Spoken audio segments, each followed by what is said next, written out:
Puji Tuhan dan salam sejahtera bagi kita semua. Bersyukur kepada Tuhan, saat ini kita bisa kembali sama-sama belajar pendidikan agama Kristen. Sebelum memulai KBM hari ini, saya harap semua murid ambil waktu untuk berdoa bersyukur kepada Tuhan terlebih dahulu. Kita mulai pelajaran hari ini. Di semester yang kedua, kita masuk dalam bab yang ketiga dengan tema Membangun Solidaritas Sosial. Belajar dari ajaran Yesus Kristus. Pelajaran kali ini kelanjutan dari bab sebelumnya.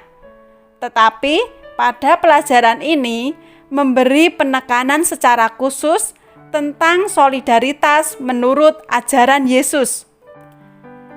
Yesus menyatakan solidaritas kepada sesama manusia.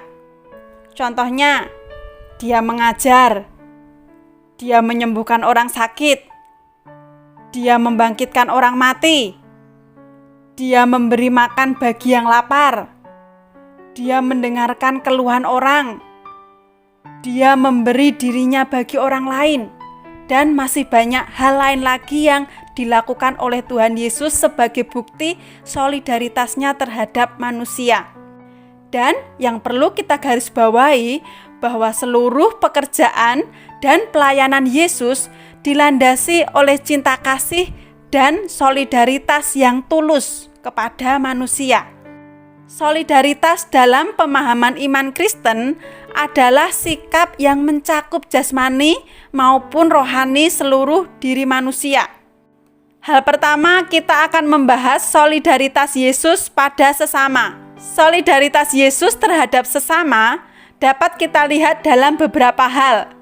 Yang pertama, kehadirannya di dunia untuk merasakan semua yang dirasakan oleh manusia merupakan bentuk solidaritas yang tak terbantahkan.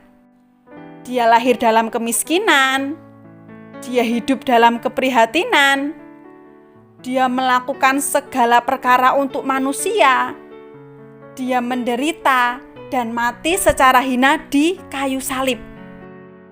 Yang kedua, Dia mewujudkan solidaritas kepada manusia berdasarkan cinta kasih.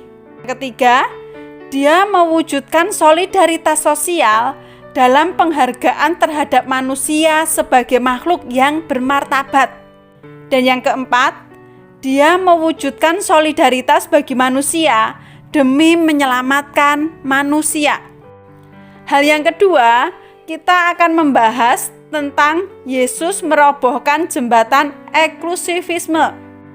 Eksklusivisme adalah paham yang mempunyai kecenderungan untuk memisahkan diri dari masyarakat.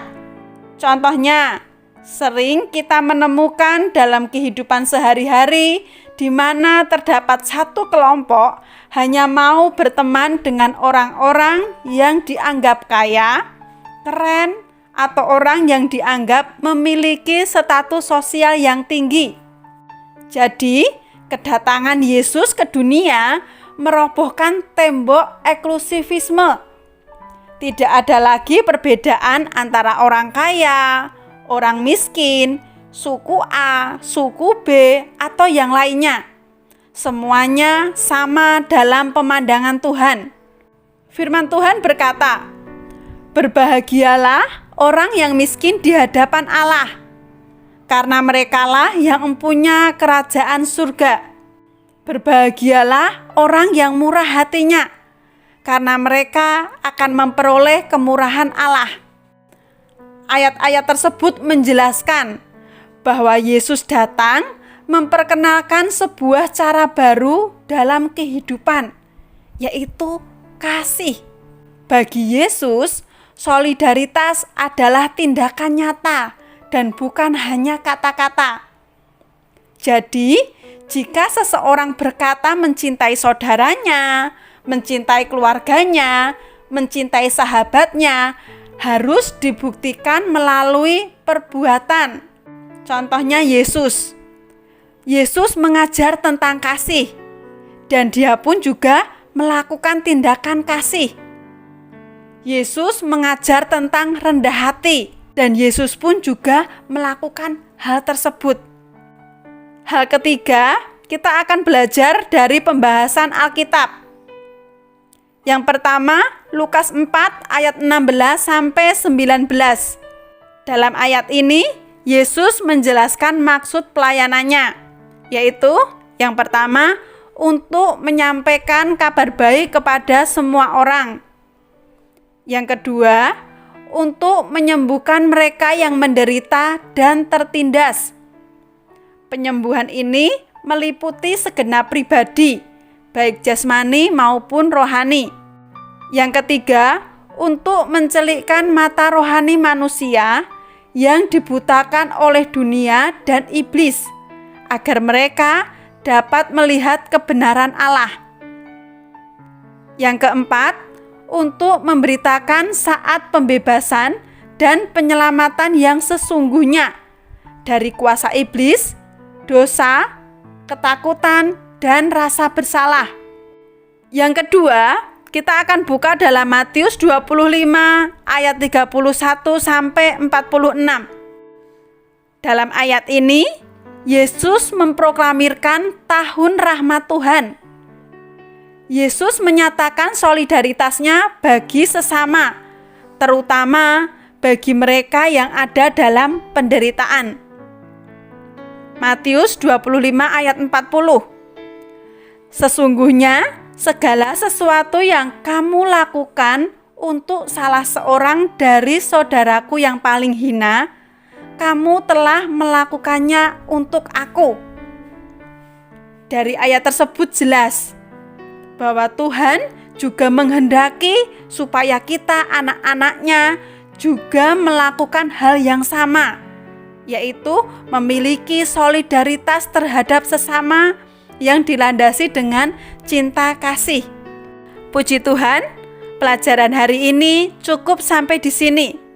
Dari pelajaran hari ini, kita bisa ambil beberapa kesimpulan. Yang pertama, Yesus Kristus adalah tokoh yang mengajarkan solidaritas bagi sesama. Yesus mengajarkan solidaritas tanpa memandang berbagai perbedaan latar belakang yang ada. 2. Tuhan menghendaki supaya kita juga memiliki solidaritas terhadap sesama yang dilandasi dengan cinta kasih.